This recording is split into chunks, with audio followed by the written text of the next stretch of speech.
मुंबईतील दिंडोशीमध्ये संतोषनगर परिसरात झालेल्या राड्यानंतर आता प्रशासन ऍक्शन मोडवर आले।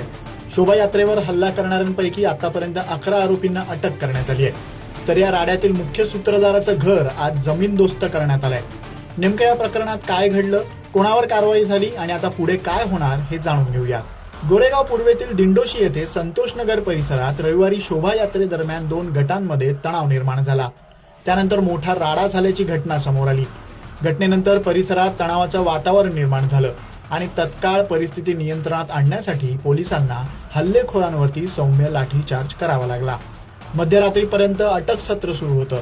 त्यानंतर या घटनेतील आरोपी अनधिकृत वस्त्यांमधलेच रहिवासी असल्याचं लक्षात येताच पोलिसांनी दुसऱ्याच दिवशी मोठं पाऊल उचललं।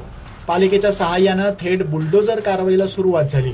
आता ही कारवाई सलग दुसऱ्या दिवशी देखील सुरू असून आज या प्रकरणातील मुख्य आरोपी असलेल्या शबाना उर्फ शब्बू शेख आणि सोहेल शेख यांच्या घरावर बुलडोझर चालवण्यात आलाय। दोघांचीही घरं अनधिकृत असल्याचं निष्पन्न झालं आणि प्रशासनानं धडक कारवाई करत घरं पाडून टाकली आहेत। या दोन्ही आरोपींबाबत परिसरातील रहिवाशांनीही काही गंभीर आरोप केलेत। स्थानिकांच्या मते आरोपींच्या घरातून ड्रग्ज विक्रीचं रॅकेट चालवलं जात होतं।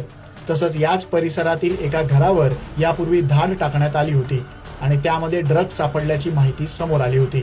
समोर आलेल्या माहितीनुसार मुख्य आरोपी शबानानं ड्रग्जच्या पैशातून मोठं अनधिकृत साम्राज्य उभं केलं होतं। या तक्रारीनंतरच आता पालिकेनं कारवाईचा बडगा उगारला असल्याचं बोललं जात आहे। रविवारी झालेल्या प्रकरणानंतर सोमवारी पालिका प्रशासनाला या घरांबाबत अनधिकृत बांधकामाच्या तक्रारी प्राप्त झाल्यानंतर ही मोहीम राबवण्यात येत असल्याचं सांगितलं जात आहे।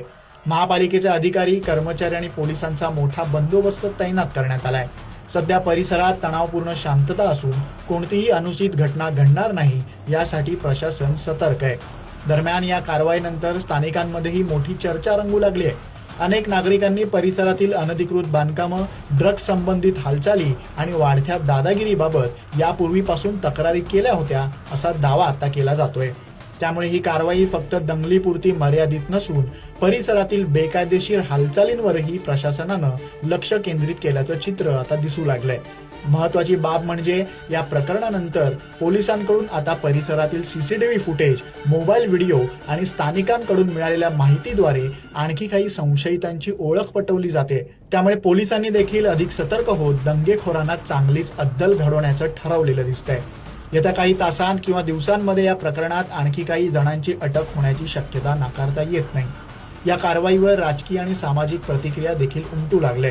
शिवसेना ठाकरे गटाचे स्थानिक आमदार सुनील प्रभू यांनी या कारवाईला योग्य ठरवत याआधीही आपण अनेकदा हा विषय सभागृहात मांडला होता, प्रशासनाचं लक्ष वेधलं होतं असं म्हटलंय।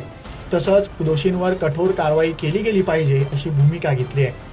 पण या दंगेखोरांना अद्दल घडवण्यासाठी पोलीस आणि मनपा प्रशासनानं हाती घेतलेल्या बुलडोझर कारवाईमुळे दंगेखोरांचे धाबे दणाणलेत एवढं मात्र नक्की। आता ही कारवाई अशी सुरू राहते का आणि परिसरातील अनधिकृत बांधकामं समूळ नष्ट होतात का हे पाहणं महत्वाचं असणार आहे। लोकमत मुंबईसाठी मुक्ता लोंढेचा रिपोर्ट।